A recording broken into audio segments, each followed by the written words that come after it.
I do feel a huge responsibility for us. In Bentonville, we say where excellence lives. And to maintain excellence is a high endeavor. And so you have to work from a growth mindset and always think, how can we get better? And how can we grow? And I promise you that doesn't come from Debbie Jones alone. It takes a big community of leaders who share their ideas and their opinions. It comes from a community where you have permission to make mistakes, but you are asked to be innovative. You're asked to do the very best for kids. And if you could live life in the shoes of a teacher for a day, you'd be amazed at the hours they work or the things that they do for kids. It's incredible. And I always feel I have to work as hard as they do because I owe that to them. And I know they're working very hard.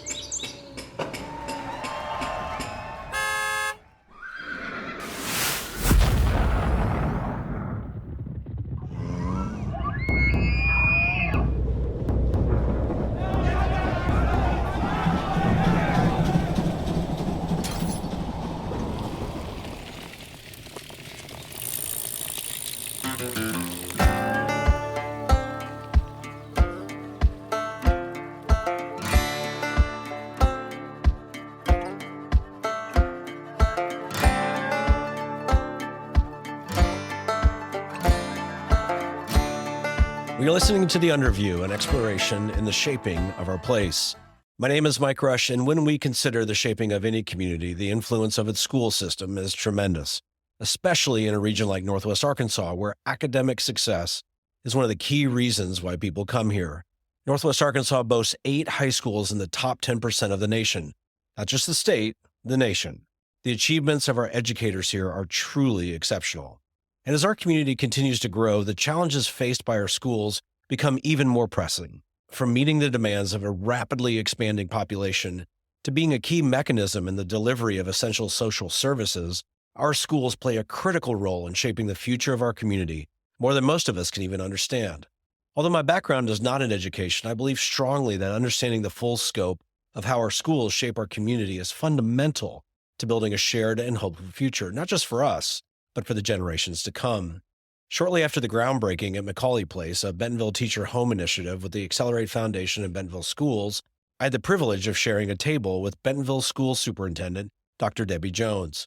In this conversation with Dr. Jones, we dive into how our community can collectively understand the role of our schools and how our actions as a community will ultimately support or challenge the success of our children and future generations. There's a whole lot to discuss, so let's get started. Dr. Jones, thank you for sharing a table with me. I'm incredibly humbled and incredibly unqualified to sit here and talk to you about education, but I believe deeply in the power of the schools and how they form and shape our community. And so I'm humbled that you would accept the invitation, and thanks for sharing a table with me. Well, thank you for inviting me. I love to have conversations and just talk more about the community and talk about the schools and our direction and responsibility to this community. Thank you for the work that you do, and congratulations. You've just graduated another class of seniors, and I'm sure that's a big breath of fresh air to see an incredible generation move out into the world. It is inspirational. It's also a big relief because we have so many seniors that have so much to celebrate. We have at least a month of award celebrations, whether it's the band or the top 10 students, special ed graduation.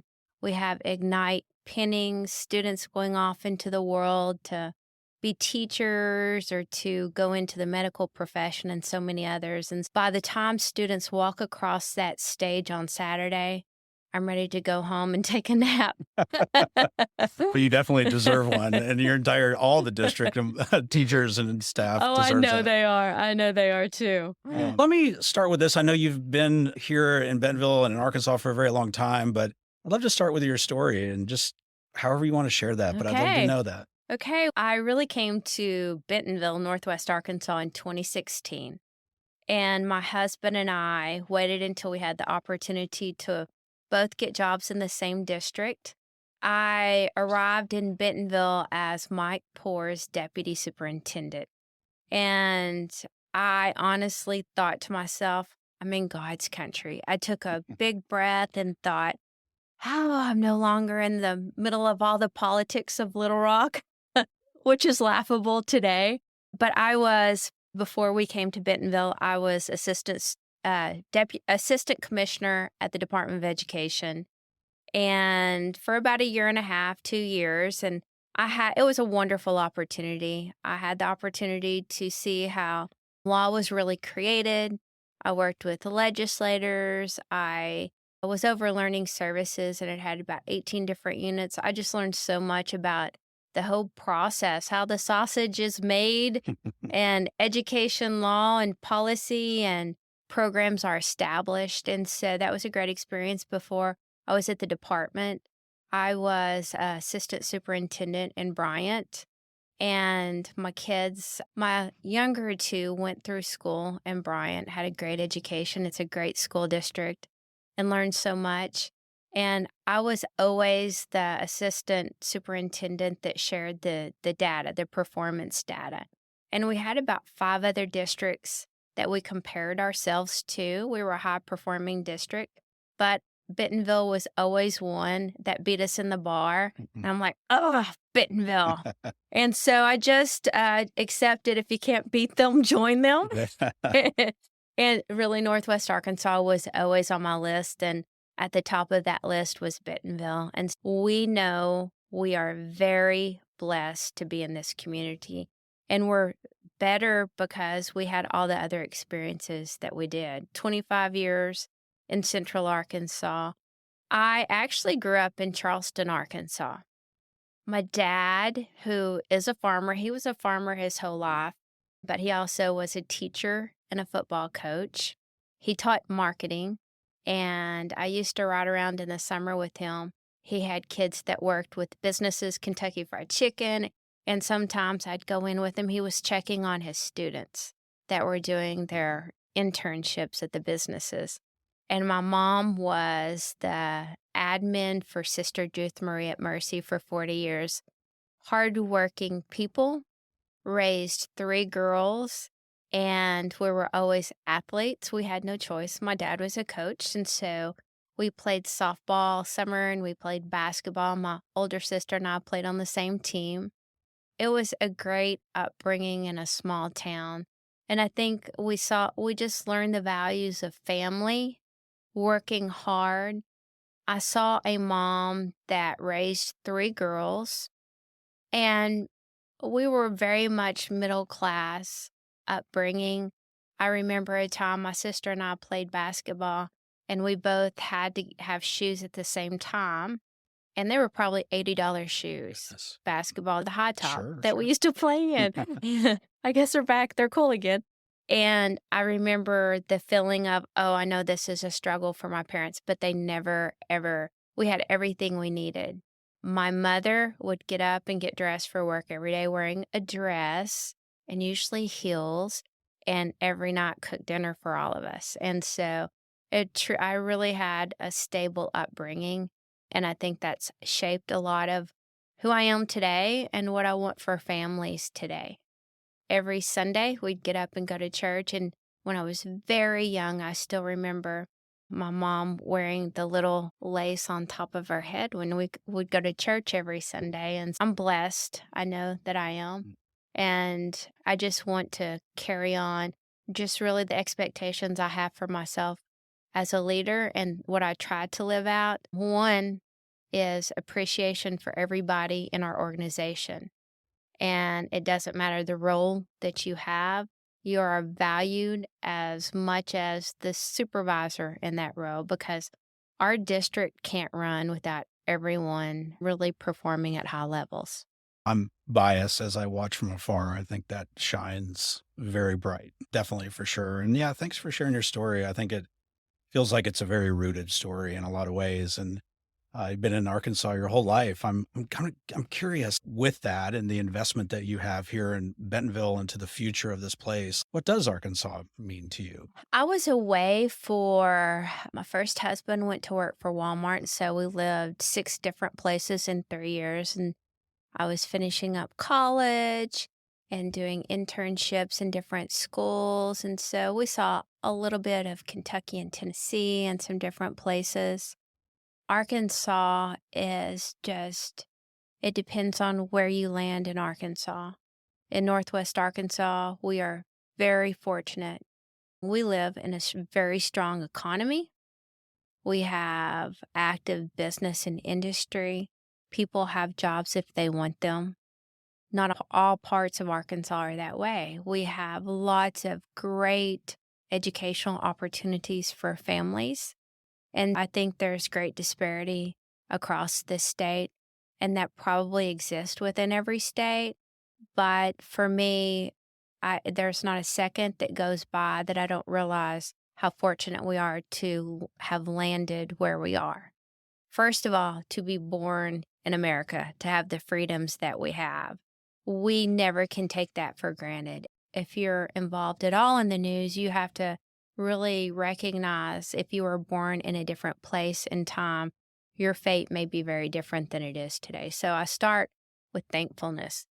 Regardless of the many challenges that I face in the job, which there are many, sometimes they're very frustrating. I know at the end of the day and the beginning of every day, we're very blessed. And I think if you start with that attitude, other people want to work with you because you have a mutual respect, and people have different opinions than I do. And I have a cabinet of about 10 people. And trust me, they know very well they can disagree with me because they do. And one of my greatest professional lessons I think I learned from Johnny Key, who was my commissioner when I was at the Department of Ed. And we were doing some setting cut scores, which would determine letter grades for all the schools in the state. And I was convinced he was setting it too high. And I told him, "You're going to throw 70% of our schools into school improvement." I knew I was right, and he didn't change his mind. He set the higher bar, and I was wrong. And I've always remembered that lesson, because no matter how convinced I am that I'm right, I have to remind myself to sit back and listen to people and consider the fact, just suspend certainty for a minute that you're right. And I've learned, the older I get, the more I realize I'm wrong. So I think operating with that's served me well in this job. And it's really intimidating for a leader to come into Bentonville, Arkansas. Can only imagine. Yeah. Because for the first year, you think, oh, just don't let me mess this up. It's so good. But we also live in a progressive time that if you don't adapt and change and create, then you will become obsolete. And I think the district has done a really incredible job over the last, at least in my experience, and I know they did before I arrived. They've done a good job. In fact, you're sitting in Ignite Professional Studies, and this is a perfect example of just adapting to the times, the programs. Kids walk out of here with college credit from every class they've had, with certificates so that they can walk into the workforce. But I think most importantly, they walk out of here with a business network. People know them in the industry. They want to hire them in the industry. And it's, as a parent of my children, we have a blended family with 5 kids. And when you have that feeling, it's just a sigh of relief. They're going to be okay. That's the feeling that I want every parent to have, that they can sigh and say, yeah, they're going to be okay. They're going to be able to support themselves. And that's the goal. And I think Bentonville Schools is doing a really good job of that. Yeah, it's remarkable. And to your point, like sitting in this space and this Ignite, like I get a personal tour from you, and I'm humbled by that. But to see the way that innovation is really being thought of here is not something I've heard about, but I've not seen it. And it's really remarkable. And yeah, thank you for that. It's tremendous. I'm curious too, as you approach this community, these conversations that I've been having are really rooted in this idea of what does it mean to belong to a community? How is this community formed? How is it shaped? Who are the people leading that forming and shaping? And Obviously, the school system and all the 2,500 employees, 19,000 students, the parents, businesses, this is a massive part of forming and shaping a community. And you being at the head of this school system, I'm just really curious, like, how do you view the role of the schools in forming and shaping a community? You just added lots of anxiety to me. Sorry. No, it is it we accept responsibility that it is really the school district is foundational to this community. We have to be successful in order for people to want to stay here, for people to move in. I'm still shocked when people move in from other places across the United States and outside the United States. And they may have thought, oh, this is a southern state. I'm not going to get a good education until they walk in one of our buildings. And we've had the experience of doing a weekend tour. And the family said, now, how much do I have to pay for Oh, this? wow. And we say, no, oh, it's free. And it really is the best kept secret in public education, but we are a really important spoke to the wheel, but we are part of a bigger picture, the school district. And from the time we moved to Bentonville, I started to feel that when I began meeting with my Monday morning group. And I did that when I was interim superintendent. And it was Alan Drano, it was Kayleen from Visit Bentonville, the mayor, Barry Mooring, county judge, Nancy Leake, a community member activist, but loves the biggest cheerleader of Bentonville. So many key people. DB Dana today, who does that job, Sam from Amazium, and naming them, I know I'm missing some, but those are not just my community members, they're friends. We're solidly supportive of one another. And the first year I had the superintendent's job, we had to go ask the community for a millage increase to build school buildings. And they solidly stood behind us. And they were our greatest proponents. And it's not just that, but that was for me, the first example of what this Bentonville thing is. It's different than any other community I've lived, even my small town, Charleston, Arkansas. The service community, if you've lived anywhere else and you move to Bentonville and you live life here, our first week when we moved here, I'll give you an example.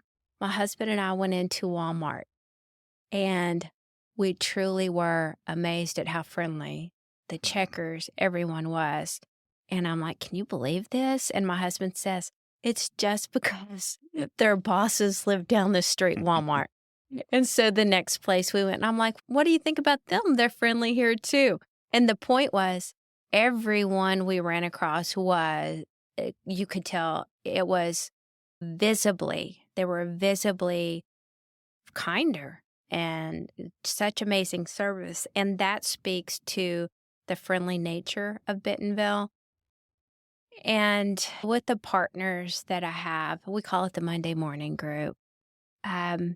We support each other in good endeavors for the community. And of all those people, I don't think anybody does it. Their work that they're doing is for a selfish reason. It's because we all love Bentonville.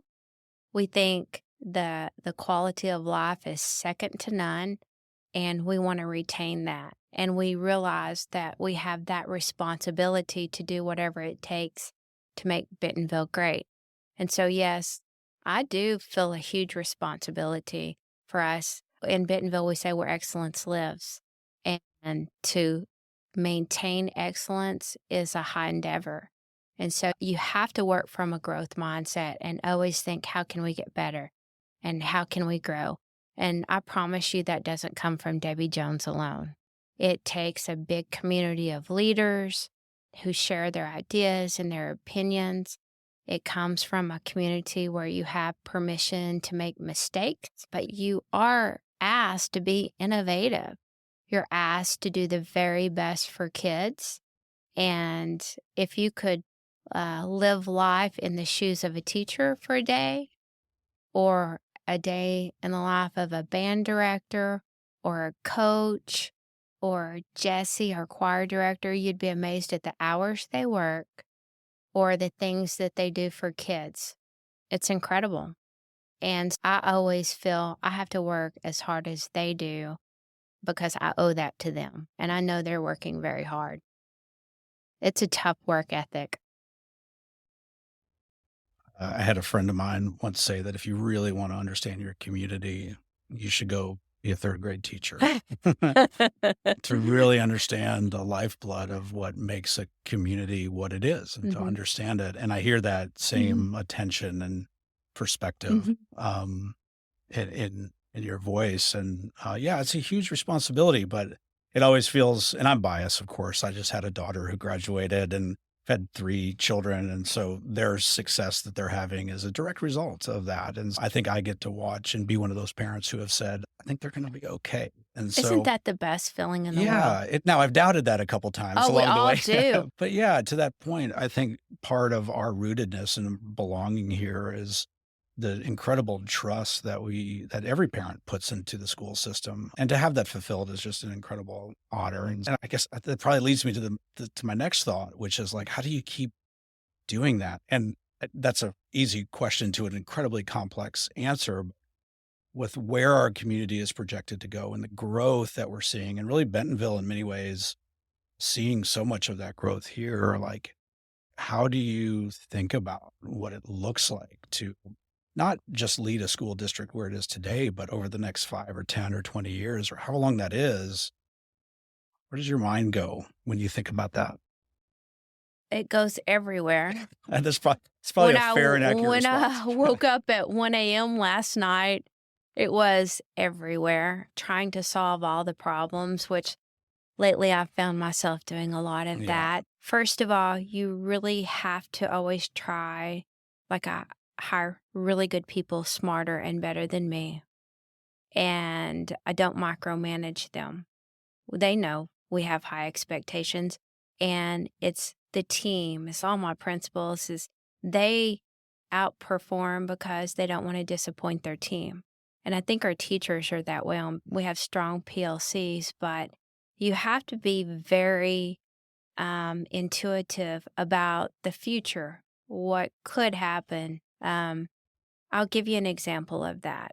So when I arrived, there's the excellent way to do things, and that's Bentonville. And very early on, for example, with our elementaries, everyone gets the same. And there was a reason behind that, and a very good reason, because we had zoned schools. And you must go to the school you're zoned. And we were very diligent about everyone having the same resources for all of those schools. And so nobody did anything different. And then recently, in the last couple of years, we've struggled with filling up enrollment in our downtown schools, R.E. Baker, Sugar Creek TJ. And if you look at the big scope, that's where Bentonville began. So we have all of these elementaries downtown. And whether that be because we have Airbnbs or whether the cost of living, the housing is so expensive, we don't have lots of little kids downtown to fill up the schools anymore. And so we took a big chance, whether anyone realizes it or not, we did. And we broke out of that traditional mold and said, let's do something different for our downtown schools with the goal of attracting parent choice. So any of the parents in those border schools that are filling to the brim can choose to come to a downtown school, which makes sense. They're going to work in a downtown business, or if they're going to work at the home office. Plus, we're providing transportation. And the international school at Mary May is our first to be parent choice and visible learning at Apple Glen. And I'll tell you just a little bit about both of those. Please. But we went through a long, year-long process to get feedback from the community, to have focus groups, to have surveys. What do you want? Let's create this school however you want it. And hired amazing leaders. We have amazing leaders at those schools. And we were prepared to change whatever we needed to change to truly answer that question of what do you want in education. And the international, which is rebranding everything, including the name, the curriculum, the training for teachers, they're going to offer Spanish. Kids are going to have 30 minutes of Spanish, K through 4, elementary. And so they're getting extra teachers there to teach Spanish with the goal of attracting parents. The last time I checked, over 130 additional kids had enrolled there. And that's success first year for next year. Visible learning is John Hattie's work. John Hattie is one of the oldest, most famous educational researchers, and he did meta-analysis of what are the most effective things that you can do for students to achieve the highest. And some of those things are students can communicate their goals, they can self-assess and tell you what they're learning, what they're not learning. They very much own their learning. And visible comes from, when it was created, visible learning is looking through the eyes of the student. What should learning look like? And they have a proven record of success because they've been doing visible learning, the only visible learning school in the state.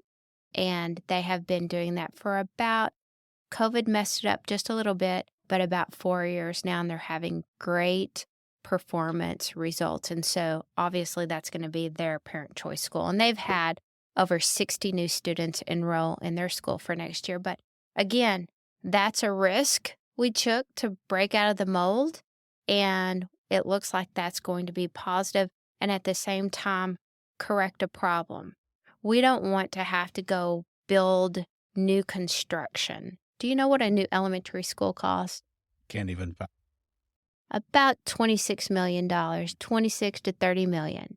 A junior high, a middle school, junior high has traditionally cost us about 40 million, and then a high school 80 million when we built West, the land in this school.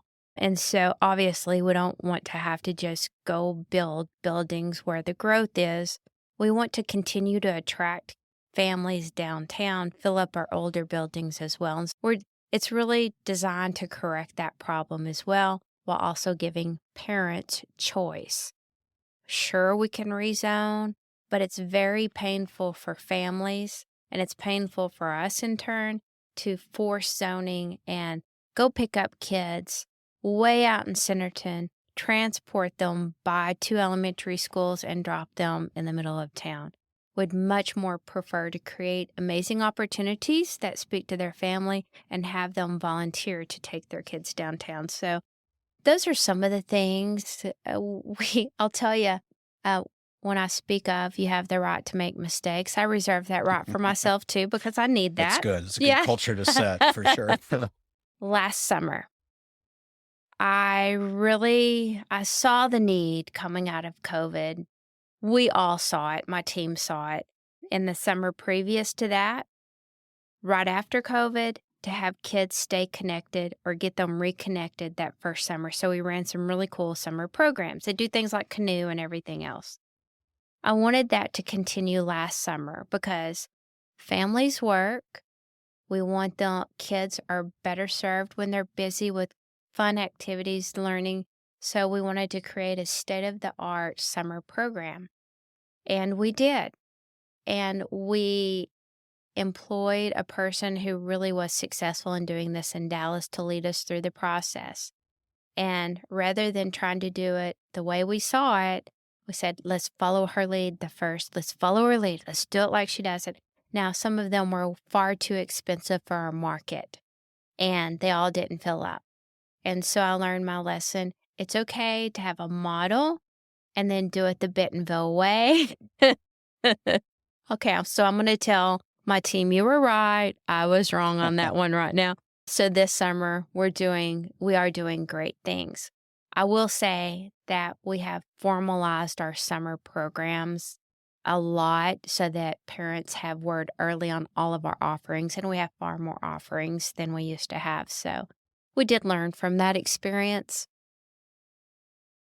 the scope of how you're thinking about the role of the schools is so wide Mhm. and seems to touch so many lives in so many different ways. Mhm. And I think one of the things that I'm curious about, because obviously we task our schools to educate our community for the future of our community.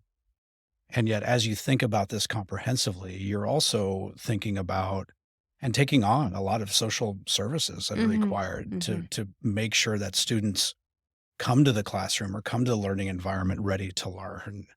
And I'm curious, like, how you view or how you feel about how the social needs of a community are really not starting, have been for a long time, falling within the school district, the school systems to try to solve. That is a real struggle for many, and it has been for me. And it really, and I'll give you some examples, but it goes back to our mission is we must be successful in educating kids.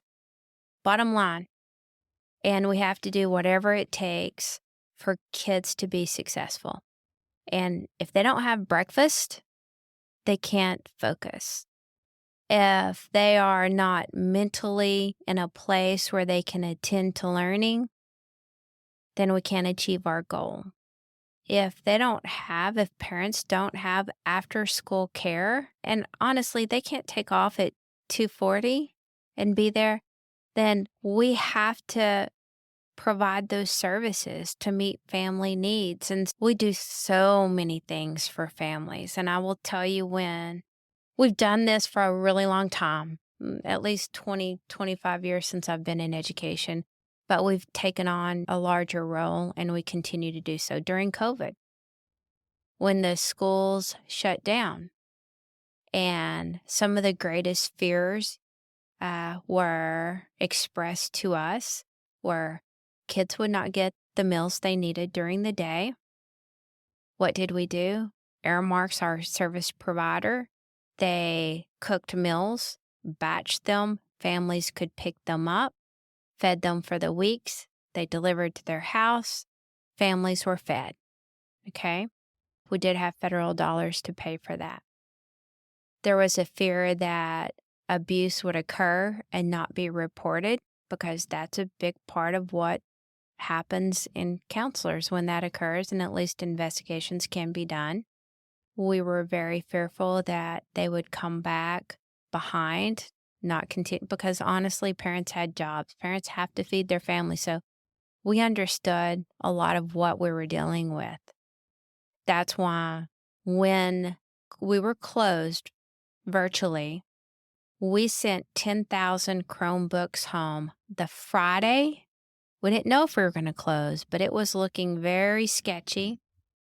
The governor announced the close on Sunday, but we sent 10,000 Chromebooks home on buses, no sleeves, with kindergartners, and we did not lose one Chromebook. That's a success in my book. Yes. But then we quickly had to really pivot our staff to where they could do effective online learning, which required that face-to-face Zoom or Google Meet that was on the screen. And it was just our attempt. It's never as good as in person, but it was our attempt to stay connected to the kids, which required a lot of structure and systems in place. But then they were closed from March 13th through the rest of the year. And then we came back the next year. Parents had the option to go virtual or go in person. And we saw when we began about 30% were virtual. And then that decreased all the time as parents felt more comfortable and they came back to school. But COVID was a pure lesson for me that we are necessary. We're essential workers. We must be in person and we must provide whatever needs families need to be successful. And we do an amazing job of that. I don't know if the right word is fair, but it feels like it says something about us as a community that we put this trust in the schools. We expect you to deliver. Is that the way we should be thinking about it as a community? Do we need to fundamentally, as a community, step back and say, Are we asking our schools too much? I will say this. I do think there are times we ask too much of teachers. But in this community, whatever the need is and whoever the person is, I think that we have a unique set of individuals in our community that will meet that need, whether they think it's fair, whether they think it's their responsibility or not. And I will say that the people in our school district, and it may not be every single person, I know people may disagree with me, but my perception is that our people will go to the mat to provide for any need that they see in families. I'll tell you the part that's not fair, and we do experience this. Have you noticed the signs that they put up? Pharmacies, medical, don't attack the workers, basically signs? Yes. Yeah. Our staff experiences that too. It is not okay to attack teachers. It's not okay to be verbally abusive to teachers. It's not okay to put posts out there. It's not okay to send emails attacking.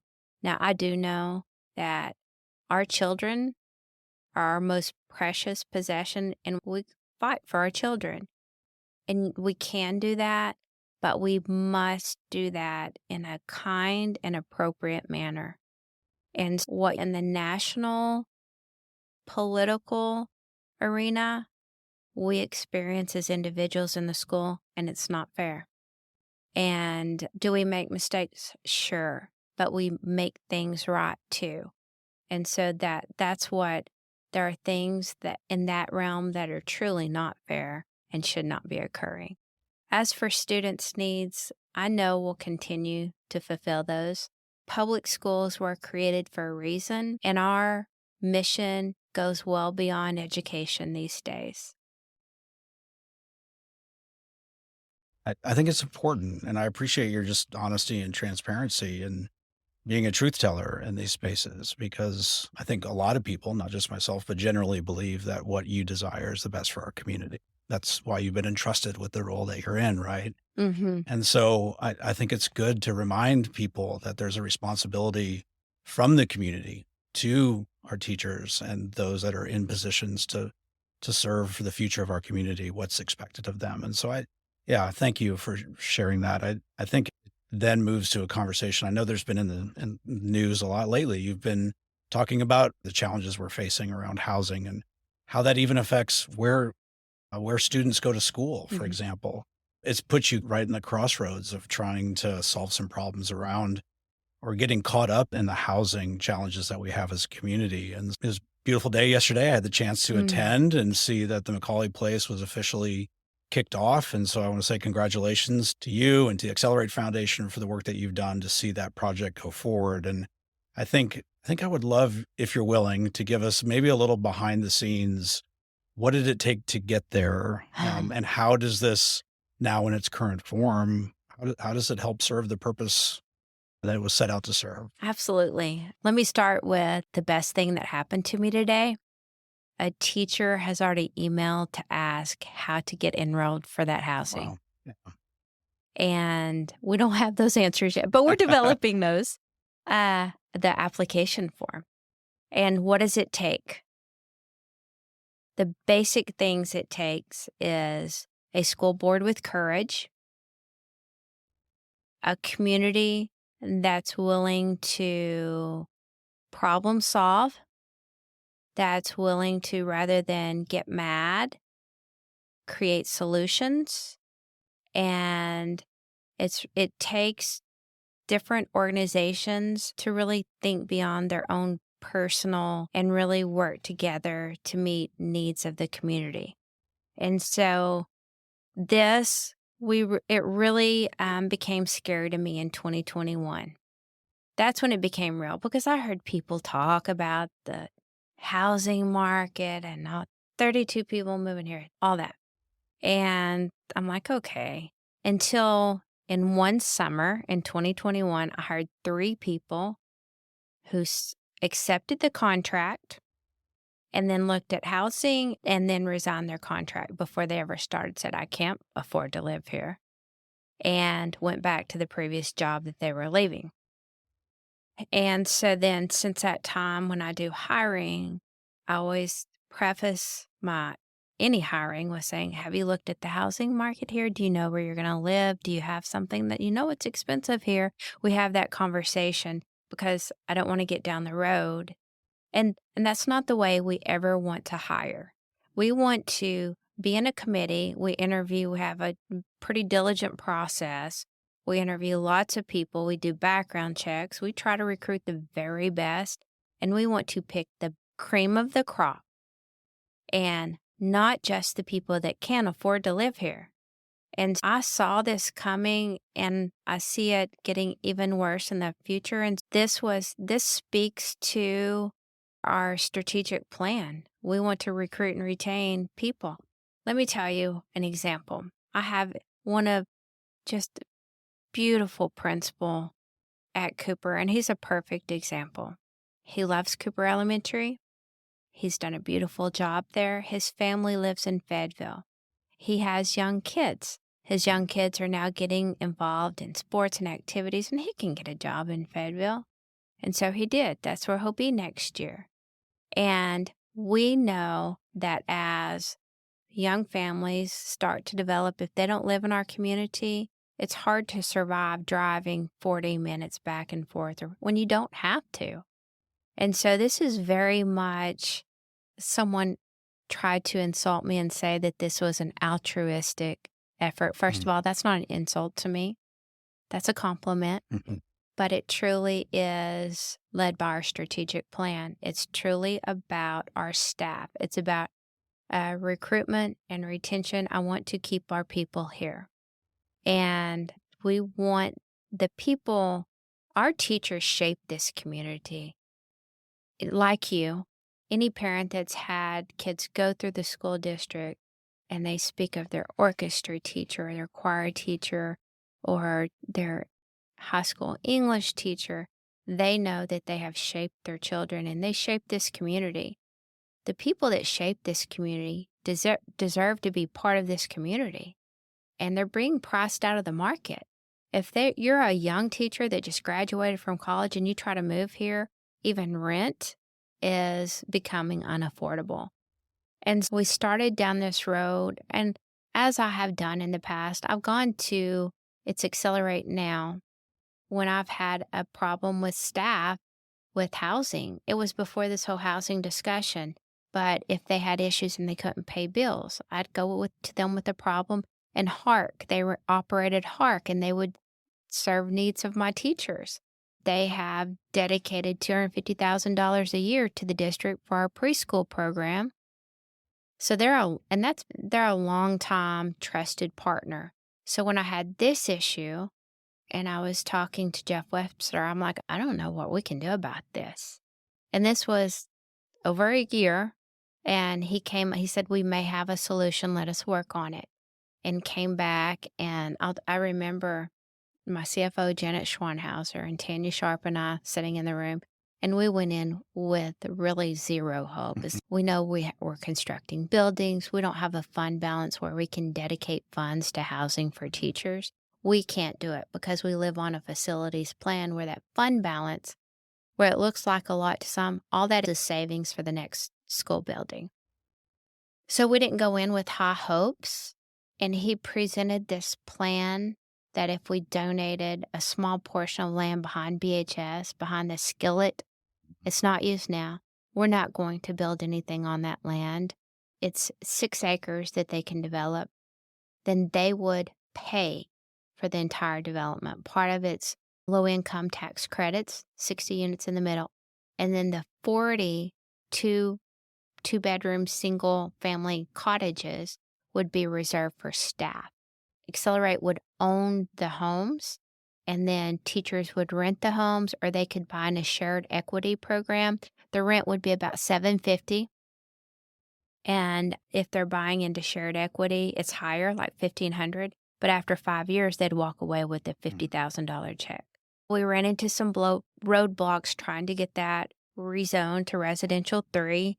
And so it was very disappointing after we hit that roadblock. But 2 days after the decision, Jeff called and said, "Don't give up yet. We may have an idea." And this time I didn't doubt his idea. And he said, "Okay, we have Macaulay Place. It's already under development. Our architect thinks we can take your project and drop it on top of that land." And that's what the groundbreaking was yesterday. So we have now 35 cottages because 5 will go to Mercy, which is right next door, the clinic on I Street. 35 will go to us. They're deed restricted for Bentonville Schools staff. That means bus drivers. We had over 1,000 people when we looked them up based on income if they were single-family household that are eligible for the houses. But the great news is they also are building a 3,000 square foot early child care center. So all the people in that community will have the first right to get the child care at a reduced price, and then the community. So we will fill that up. And so yeah, it's amazing news. I'm curious what, from your perspective, like the community's response. I mean, you went through some pretty substantial hurdles to get to where you're at. We did. I'm curious what you saw the community's point of view towards that. So those that really didn't support the idea said that they did not think it was right to give away taxpayer-funded land for this purpose, which I respect other people to have the views that they feel they need to have. And our explanation is this does directly serve our kids. We're good, have no doubt. Bentonville Schools is good because of the teacher in the classroom, because we have been able to hire the very best teachers. When we can't do that anymore, first of all, we're going to see to it that doesn't happen. But should we not be able to hire the very best, education will suffer. That's what makes Bentonville what it is. And so that's why it's directly serving kids, because it's directly recruiting the best to get here. I spoke with a student of U of A that's in the education program, and the word had already spread that Bentonville was doing this. And just the effort speaks highly to the students who can apply here and the teachers, future teachers. From my perspective, I saw a lot of support for this type of idea. And maybe not, the specifics are complicated in Accelerate Foundation and like how you make something like that do, it seems like rocket science to me. But there seems to be like a lot of community support that says these are the kinds of things we should be doing for our teachers. Is that the feedback that you received as well too? We had far more support to do this than we had, and I'm basing that upon emails to me, emails to city council, and then we did those that opposed the idea, and that was a handful of emails. And I do want to represent the views of our community. And our community, from everything expressed to me, certainly they approve of this effort for us to try to provide for a need. By far, the 2 biggest needs when we talk about getting and keeping teachers, housing is number 1. And then what we see a lot of teachers who are highly qualified, but they have that second baby and they say they're staying home to take care of family. We know that's a child care need.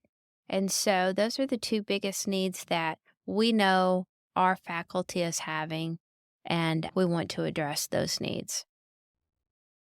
A significant accomplishment to see this move forward. I want to be careful though. Did we solve the problem as a community? No, and there won't be one solve. The beauty of what was done with Macaulay Place, and I just stepped back and I looked at all the people standing there with the shovel in their hand to break the ground, and I thought, this is a beautiful thing. The beautiful thing is all of these people selflessly worked to come up with a solution to a problem that's real, a solution to a problem that says we want Bentonville to be a home to everyone that contributes to this community. And I will tell you, the restrictions on LIHTC housing are so specific and strong. I know that there's a fear upon the community that we're going to have bad people, criminals live there, but the restrictions written are so strict. That's not going to happen. And I think that everyone, if they can step back for just a minute and remember back to COVID when all the businesses were closed, or they closed the front part of Chick-fil-A, or that's disruptive. Economically, it's disruptive. To our families, it's disruptive. That's what it looks like when you can't hire staff. Another big piece to this is we have had to invest so much into salaries, and we will continue. That is job number one. We added $10.5 million to our budget recurring last year for a 6.5% increase. This year, we added another 5.5 that's recurring. And you have $16 million we've added recurring in our operating budget year after year. And that is to be competitive and to pay the best. And we have to. But we know if you are truly aware of what's happening in our community, the growth that's coming, we have to prepare to be able to hire the staff that we have to hire to run our businesses. And it all goes back to, remember, we're essential workers. We don't have a choice of whether to have bus drivers. We have to have bus drivers show up to work. And we have to be able to hire them. And so it speaks to our need.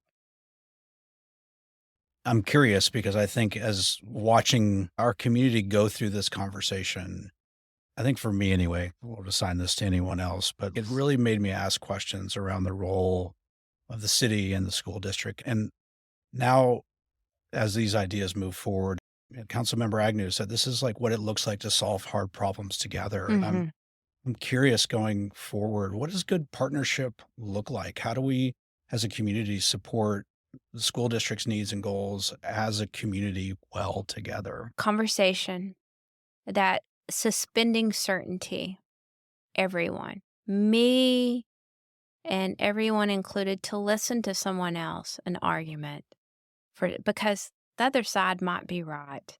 I think the most damaging thing that we have, and it's in national politics, but it seeps into our daily jobs, is this: you have to take a political platform, and this is what we believe. There's not a platform that I would ever sign on to and say, whatever you put on that paper, I'm going to agree to all of it. It is issue by issue and listening to all the details of that issue. And by all the details, they matter. And so I'm not going to have any platform to teach me or to tell me how to think on an issue. You have to deeply research and read every single issue before you really can make a judgment on it. And I think that until we get back to that and it's good common sense, stop letting people tell you how to think and act and talk. Stop relying on social media and the little short sound bites, because there's probably more to the story behind that. As we think about how all these issues, local, state, federal, all these issues come together, especially around education, I'm curious your view as the role of this. I don't know if the right term is local autonomy, but the balance between what happens here locally within the schools and how that also is worked on through the state or federal levels. How should we as a community think about our local ownership or autonomy or resources we need around education with respect to how that maybe works out at the state level, for example? Oh, that's a great question. Each community is unique, and Bentonville's no exception to that. But we're dependent, and we are accountable to the laws that are established in the state legislature. They do have direct impact on us. And we've seen this, for example, back when the facilities funding, while we're growing faster up here than anywhere, we're doing more building with construction than anywhere. when they added the poverty formula to the financial funding for facilities. Could I interrupt? Can you Yes, explain that real quick sure. before you get? I'm Okay, curious what that so means. the facilities funding, it's our tax, your tax money, state tax money is distributed. There's so much given to facilities funding. Those are distributed to approved projects within school districts. Okay. And so historically, and we still do, we apply for facilities funding. When we go up, you have to have a proven need. They're looking at space. You have to really need the space. And this is the money that's used to build the new schools. This is Is that part correct? of that money Okay. that you hope to get. And there was a time when we'd get about 30% back until in the legislature they changed the funding formula. And when they added a poverty piece to that, then we were reduced almost to nothing for our buildings. And so when you don't get the facilities funding, that is then incumbent upon your budget.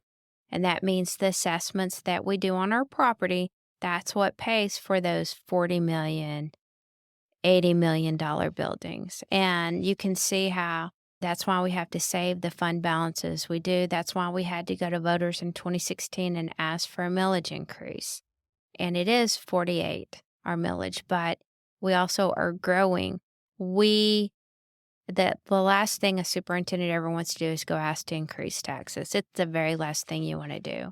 We only do that when we have the need to build new construction.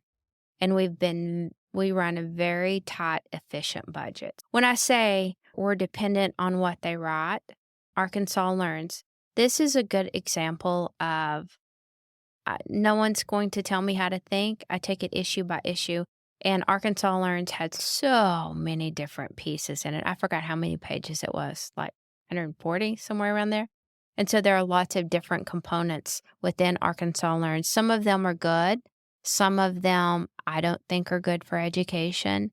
I think that great attention to reading on grade level, at third grade level, it's a good thing.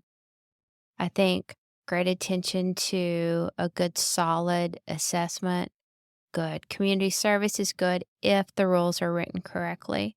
So there are so many good pieces within it. Security, safety and security, that's our number one priority. That's been our priority. It didn't change a lot, but we completely believe a lot of the things that they had required in them there we were already doing. So that's a good thing.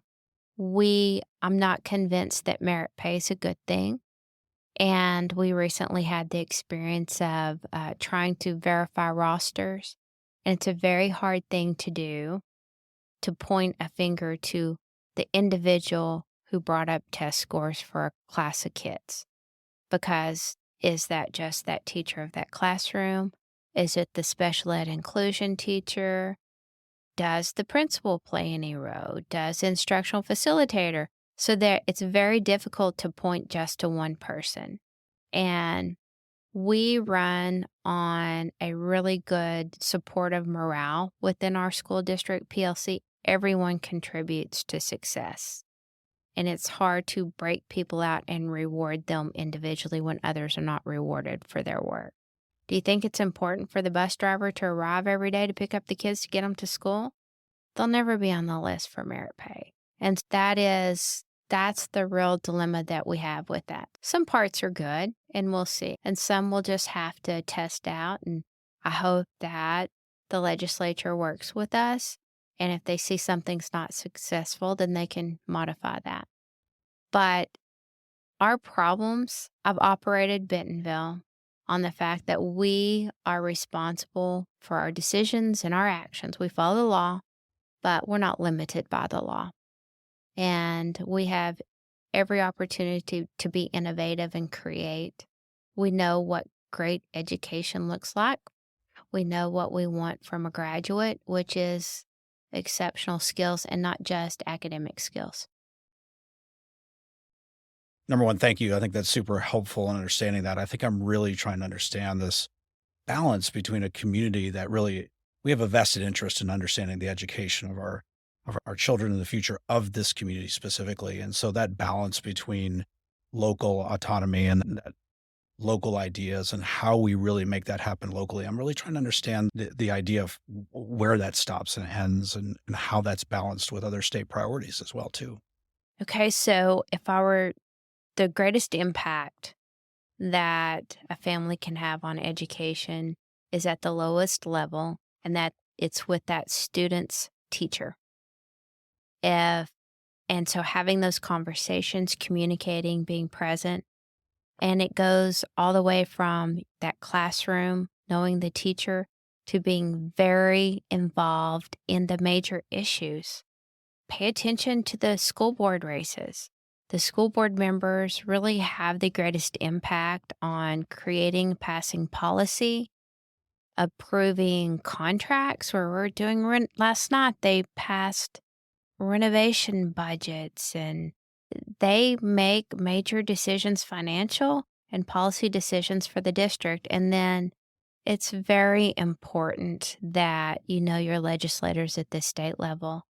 Every session, continue to be amazed at the number of educational acts that come out. And we must follow those laws. And knowing how your legislator voted, what they supported, what they opposed is really critical. We have to be a country that's informed and educated and active about voting. If we want to take our community and our state where we think it should be, and everyone has a voice in that. I feel like one of the things that has been incredible about living in Bentonville, I've lived here for a very long time. Bentonville continually is in the top, not just of the state, but of the nation in standards and academic success. How do you balance that in a state that's oftentimes ranked in the lower portions of state rankings in education? Oh, that's a great question. When we look at ACT scores and AP scores and IB scores, we don't look to the state. We are in a consortium with the highest performing districts in different states. It's called Mid-South. It's an amazing opportunity. Once a year in October, we visit one of those, and there are only about 7 districts in the whole organization. Forsyth County, Cummings, Georgia, has about 50,000 kids in the school district, and I was able to take a few of my team members, my cabinet down there. It's next level. It's when Bentonville Schools gets to 50,000 kids. This is what it looks like when it's done the best it can be done. It's an incredible community. They have the same type of demographics that we have. Even their subpopulations mirror what Bentonville's are. Incredible career programs, ACT scores, but we compare ourselves against those districts, and we are doing well. But the beauty is we also see areas that we can grow. So it keeps us growing to the next level. Thank you. I think that's super helpful. Dr. Jones, as you look towards the next 1, 5, 10 years, what should our community be thinking about? What are the things that we need to be thinking about today to make sure that you have what you need to continue to do and make this area and the school system just continue to thrive in the way that it is? We have to think about maintaining a strong economy. And in order to do that, sure, we can hire from all over the world if we want to, but we don't have to. Businesses and industry have to treat us as their pipeline. We can provide you incredible workers, but you have to invest time with us, like many of our businesses do with Ignite. I believe if I were to look towards the future, at some point, all of our graduates will have to have a real internship like our Ignite kids do. And I know that requires time from companies, but if you do this once, do it 1 year with some of our Ignite kids, number one, you'll find, oh my gosh, these kids are brilliant. I want to hire them. I am willing to wait and let them get through college if that's what's required for that business, or I'm willing to pay their way through college if they'll come work here. And we've had kids do that and businesses do that. So number one, it's being connected with your schools as business leaders in industry. That is critical if we want to be next level, and we can be that next level of a community. Number two, it's really important that churches and nonprofits and good quality humans and organizations serve our families, because we do have families in need. The rest of this state looks to us and says, you only have 20% poverty. Well, you know what? That's It's a lot about of 7,000 people. or 8,000 kids in Bentonville schools. And that's bigger than some entire districts, many entire districts in the rest of the state, and they have needs. And when we support them in learning, it improves our community. And this community is also very indebted to the churches that do their work, because they support the families. Because really, for us to be successful, we have to have healthy families who send healthy kids to school. And when we don't experience that, we spend a lot of money and a lot of energy and a lot of time trying to heal kids. And that's a hard thing to do. One of the things that I think you mentioned, which to me as a parent, we have tasked the school system to do this incredible thing. But I have responsibilities too as a parent. And I'm curious, what would you say to the parents of students today? What do we need to be doing to support our children, students in the district, to really make sure that they are prepared and able to receive the benefit from the school systems that you're providing? One might expect that I would say, do your homework. And that's not what I'm going to say Well, at my all. kids would, No. but I may say that to my kids. I though. know. And you may, but that's not what I say at all. I would say have conversations. Put the screens, limit the screen time. We're moving to that. K-4 kids don't take computers home anymore. K-6 kids won't take computers home next year. We are limiting the screen time in school. It's not healthy. And I know it's necessary, but the phones in kids' hands all the time leads to some really harmful things. And mental health is in a pretty delicate place for many kids today. And you have to have conversations. We're in a very high-performing community. And sometimes it worries me that we're asking way too much of kids before they're mentally capable. They need to play. They need to have joy in their lives. They need to have dinner around the dinner table occasionally. And you have to check in with your kid to see what's going on, because sometimes there's a lot going on with that kid, and we don't know until there's too much damage done.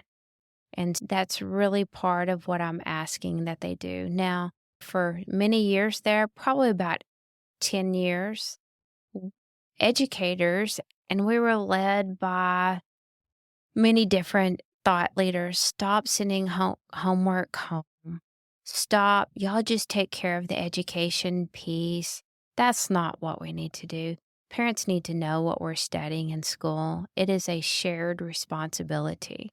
And while we don't want to overload kids, we do want you to know, what are they reading? What are the questions? What does the math look like? And share in that responsibility for that. But most importantly, talk and listen to your child. Sometimes that's really hard, especially in the teenage years. It is hard, but he's right. Right? I ask this to everybody because I'm curious. What are your fears for this place? My fears, division, and people stop having good common sense and good conversations, just like we did today. We can disagree, and we probably will about things one day or another, but we lose all of our kindness because of the division. I want us to remain that Bentonville that it's been known to be, that when we walked and said, oh my gosh, these people are so nice. That's what I want us to save for Bentonville and get past our political division and that hate and all of that trash that's put on the social media sites, and just go have good conversations with people, get to know them. One of the things we're trying to work through and understand as a community is, what does community wholeness really look like? And so I am curious, what comes to mind when I ask this question? What does wholeness look like in this space?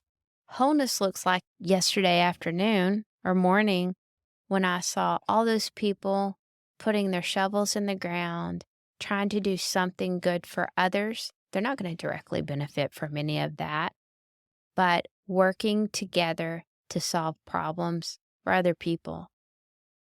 Just imagine if we all did that. Everyone felt that they belonged in this community, that they were wanted in this community, how they would give back to this community. They'd be indebted, and they'd want to make it better.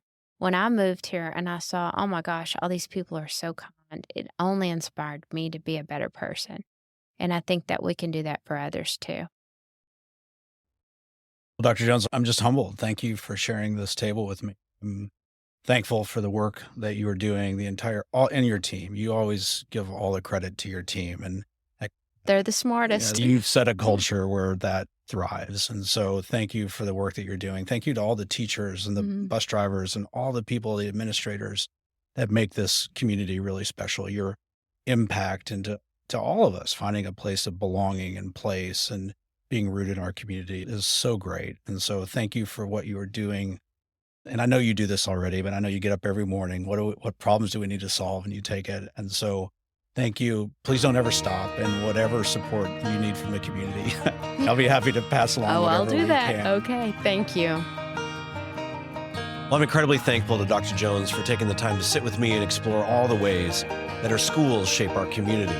The scope of her responsibilities and the dedication that she demonstrates are truly remarkable. To see this specific story on the Macaulay Place come full circle, even through all the barriers and disappointments, is an incredible story about how our community is working to solve difficult problems, build partnerships, engage the community, and never settle for something less than the very best.